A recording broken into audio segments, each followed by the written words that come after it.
Pai Senhor, queridos, vamos a mais um vídeo hoje. Carta à igreja de Esmirna, o versículo é o 8.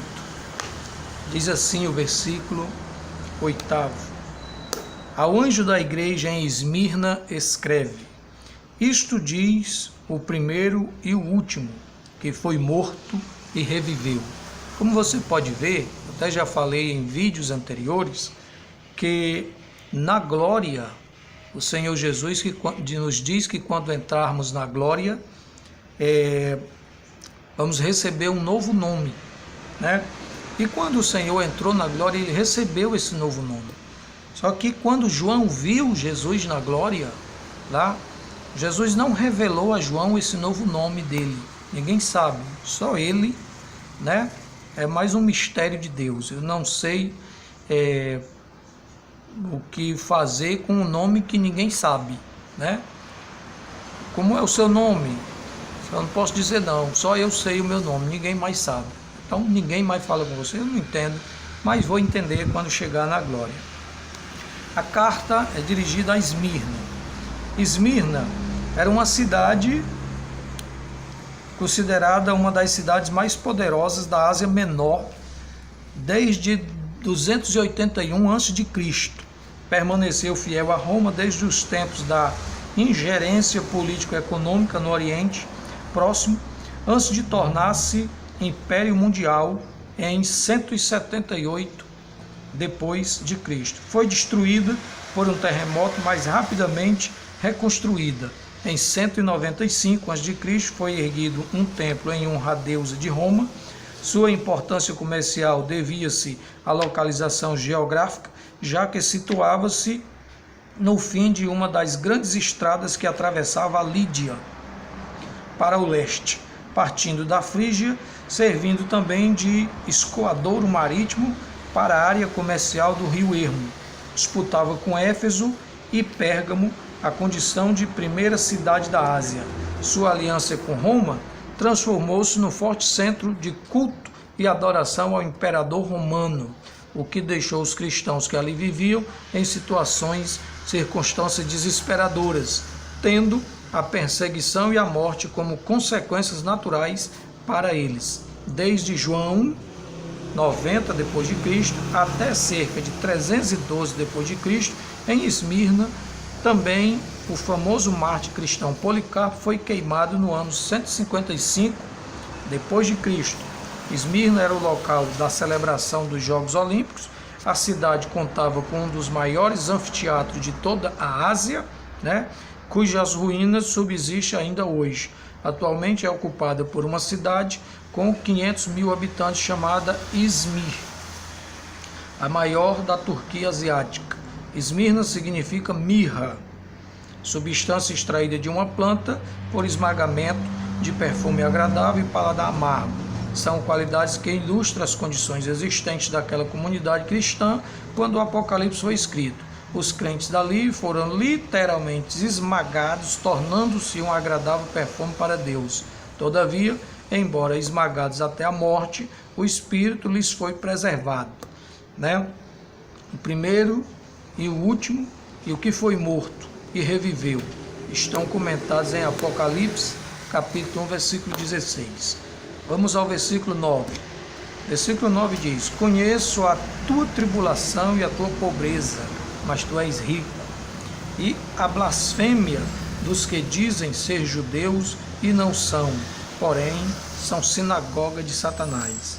Os judeus se consideravam fiéis, guardadores da lei, mas blasfemavam de Deus, insultando a Cristo e aos seus discípulos, rejeitando-o como o Messias prometido e ironizando-o como filho de Deus. Quando você percebe hoje, não é diferente. Já falei para você no primeiro vídeo, que primeiro vídeo do capítulo 2, na introdução, que não existe diferença entre a igreja do primeiro século e a igreja da agora, né? Diferenças são mínimas.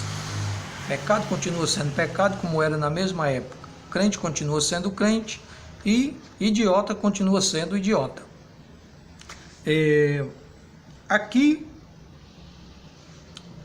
vivemos no meio de tantos e tantos nomes de igreja, de seitas, de religiões, de ideias, de filosofias, de ideologias, que quando você, como aqui os judeus, né, que eram muito numerosos em Esmirna, em Éfeso, nessas 7 congregações, eles se diziam adoradores de Deus, mas insultavam a Deus quando desprezavam o Cristo, quando ironizavam o Cristo, quando procediam de maneira que não deveriam com relação ao Cristo e a sua obra. A obra de Cristo nós sabemos perfeitamente que é a igreja, né? Ele criou aqui na terra. O judaísmo era forte em Esmirna, era hostil ao cristianismo e ajudou Roma na perseguição contra os cristãos. A expressão sinagoga de Satanás mostra como o caráter verdadeiramente judaico do povo de Deus fora corrompido ao ponto de servir aos interesses diabólicos, como até hoje se vê. Eu lembro que eu fui mandado para uma cidade e lá eu comecei um trabalho por um ministério diferente, né, e do que tinha lá. E o líder, dirigente da igreja de lá, né, co-irmã, se uniu a uns pessoas que estavam cheias do espírito demoníaco, lógico, né, que queriam me expulsar de lá. Fizeram uma abaixo-assinada, né, e me levaram perante o promotor de justiça para que eu fosse tirado de dentro da cidade, saído, expulso de lá, né? E esse líder era querido por essas pessoas que não gostavam do trabalho que eu fazia. E ele fez como Balaão. Ele disse: olha, você pode fazer isso assim, assim, assim, para poder tirar esse homem daí. E ele se aliou a essas pessoas, né? Se aliou a essas pessoas e ajudou nessa perseguição que aconteceu aqui, né? O caráter do povo foi corrompido. Era um povo de Deus, mas foi corrompido. Era um homem de Deus, mas se corrompeu. Preferiu estar do lado dos outros, porque ele dizia que eu ia tomar os crentes dele. Eu não sei de onde saiu essa ideia, porque eu trabalho para Jesus, mas eu tenho consciência de que eu não tenho lugar para botar crente. Quem tem lugar para botar crente é Jesus. Ele disse: eu vou preparar lugar e quando eu voltar levarei vocês para mim mesmo. Até eu vou junto, né? Então não tenho lugar para botar crente. Então ele tira essa conversa aí. Mas o fato é que mais na frente ele recebeu um pagamento, deu uma cabeçada numa coisa lá, num carro, não sei como é que bem a história, né? E depois se arrependeu e voltou e passou a se congregar na igreja onde eu fundei. Eu fui o pastor que fundei a igreja, ele passou a se congregar nesse trabalho lá. Se não me engano, chegou até a dirigir, mais ou menos por aí, né? Então o povo corrompeu o seu caráter a ponto de fazer esse tipo de coisa. Ajudar Roma na perseguição contra os cristãos. O diálogo narrado em João 8,31 entre Jesus e os fariseus ilustra bem a distorção do judaísmo. Você pode ser um homem de Deus e distorcer aquilo que o Espírito Santo está lhe dando, né? O povo tem até uma ideia, uma história, uma piada, e dizem que quando Jesus foi subir ao céu, os ricos chegaram lá na frente e tomaram lugar para ver Jesus subir, os pobres ficaram lá atrás, né? Lá dispersos lá atrás, não dava para ouvir direito o que Jesus dizia. E Jesus disse assim: meus ricos, ajudai os meus pobres, né? E os ricos ficaram naquela situação, disse: agora como é que nós vamos fazer para ficar ajudando esses pobres coitados aí, vamos ficar pobre igual a eles. E aí os pobres gritavam: o que foi que ele disse? O que foi que ele disse? Aos ricos disseram: ele disse, meus pobres, ajudai os meus ricos. Né? Meu Deus do céu. Você ouve a mensagem de Deus e distorce, né? Essa coisa. Não é fácil, é demônio mesmo. Filipenses 3:2 diz assim: acautelai-vos dos cães, acautelai-vos dos maus obreiros, acautelai-vos da falsa circuncisão. Filipenses 3:2. Os que se dizem judeus e verdadeiramente não são, reconhecem Jesus o Messias. Os que se dizem judeus e verdadeiramente o são, reconhecem Jesus o Messias, né? Judeus que conhecem a palavra de Deus. Esses judeus que não reconhecem a Jesus como Messias são judeus que não conhecem a palavra de Deus. É aqueles judeus que ficam escutando o que os outros dizem, e esses maus obreiros que distorcem a palavra de Deus. Mas quando você pega a palavra de Deus e examina, né? É aquilo que na mensagem de Cristo, escreva ao anjo. Aí o Espírito diz assim: quem tem ouvidos ouça o que o anjo vai dizer para ele aqui, porque o que serve para ele serve para vocês, né?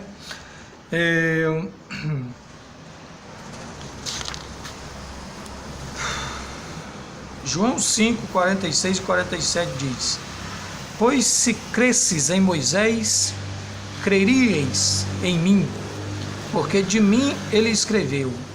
Mas se não credes nos seus escritos, como creríeis nas minhas palavras?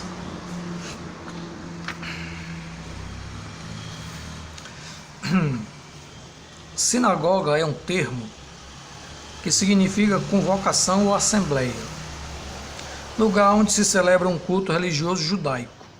É sinônimo da palavra hebraica Knesset. Acredita-se que sua origem tenha sido na Babilônia, durante o exílio, como substitutivo do serviço do templo, ou a partir da necessidade dos exilados de se reencontrarem, né? Introduzida por Esdras na Palestina, logo difundiu-se em toda Israel. Também é chamada de Sbil, no dialeto Yiddish, que significa escola. Mas tu és rico, diz aqui, em contraste com a tua pobreza, aponta para as riquezas espirituais, né?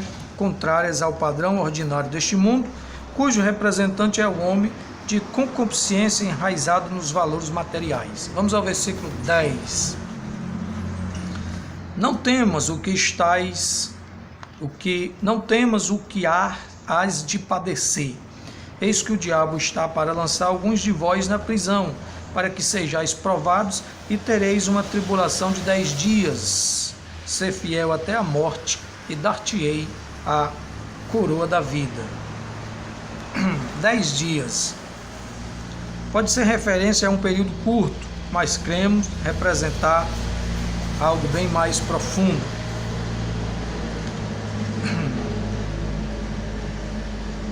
No livro de Gênesis, né, foi escrito por Moisés, narrando os fatos bíblicos desde a criação, assim como também a profecia aqui não é preditiva, mas refere-se a um período passado muito especial de 10 dias de duração. Jesus, em seu sermão profético, afirmou que haverá uma tribulação tão grande como nunca houve, desde o princípio do mundo e até agora, nem jamais haverá. Isso está registrado em Mateus 24 e 21. A dispensação que envolve este contexto tem as 3 pessoas da divindade em ambiente celestial, permanecendo a terra campo fértil e pleno para a ação de Satanás e suas hostes. Não há a presença de Deus na terra nesse período. É lógico que a gente sabe que durante a tribulação, né, a grande tribulação, o Espírito entregará a igreja ao Senhor, ele arrebatará a igreja daqui, né?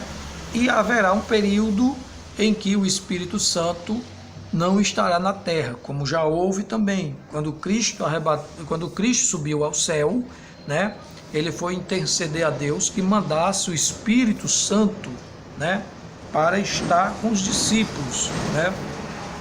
O Espírito Santo É como se Jesus chegasse na glória, fosse prestar um relatório ao pai, e aí, meu filho, começou uma novidade, como é que foi e tal, e Jesus disse assim: pai, tá tudo certo, eu comprei um povo lá para ti, é um presente meu para o Senhor, só que tem um problema, eu vim embora para cá, mas eu prometi que o teu espírito ia para lá, né? E o Espírito de Deus nunca tinha vindo e ficado tanto tempo na terra, mas o Senhor fez de nós templo e morada do Espírito Santo para que ele habitasse, para que ele ficasse aqui morando em nós. Isso está em 1 Coríntios 19, que diz, né, não sabeis vós que o vosso corpo é o templo e a morada do Espírito Santo que habita em vós, né, proveniente de Deus. Conforme dito aqui, houve um período semelhante ao da grande tribulação que há de vir sobre a terra após o arrebatamento da igreja. Foi o tempo em que a ascensão de Cristo, narrada em Atos 1:9, ocorrido 40 dias após a Páscoa, né? Atos 1:13, e o Pentecoste, Shavuot, que é festejado no 50º dia após a Páscoa, né? 40 dias depois da morte de Cristo, né? O Senhor foi 40 dias após a Páscoa, né? Que a Páscoa seria a imolação do Cordeiro. O Senhor foi morto na Páscoa. 40 dias depois, né? O Senhor haveria a festa do Pentecoste. 10 dias depois desse haveria a festa do Pentecoste. 40 dias depois o Senhor ressuscita, sobe ao céu, né? E lá no céu ficaram-se então 10 dias até que houve o Pentecostes. E no último dia do Pentecostes acontece o fato da vinda do Espírito Santo, a chegada do Espírito Santo na terra. Trata-se de um período de 10 dias, cuja dispensação foi igualmente caracterizada pela ausência de Deus sobre a terra. Assim, cremos que esta tribulação de tempo reduzido parece prefigurar aquela que ocorrerá no tempo do fim. Esta carta, portanto, tem teor histórico composto e profético. Quando falamos em ausência de Deus na terra, referimos-nos à ordenação divina, né, em que o Espírito Santo ainda não havia iniciado seu ministério de forma plena, ainda que Jesus, após a ressurreição, já tivesse soprado o Espírito sobre os discípulos, conforme Atos 20, 22, antecipando o ministério do Paracletos. Trata-se de uma condição semelhante à dos 144.000 israelitas em Apocalipse 7, que serão selados para exercer o ministério que lhe é confiado, numa época de total ausência de Deus sobre a face da terra.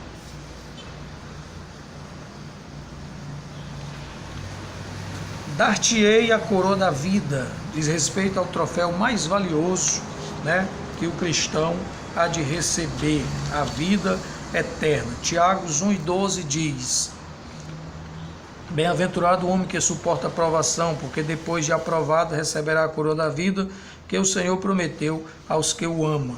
Não nos esqueçamos do grande amor do nosso Deus, até mesmo quando somos provados. Não vos sobreveio nenhuma tentação, senão humana, mas fiel é Deus, o qual não deixará que sejais tentados acima do que podeis resistir.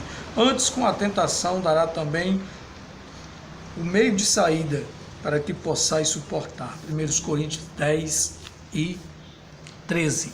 Vamos ficar por aqui com este vídeo, para que possamos passar ao vídeo seguinte.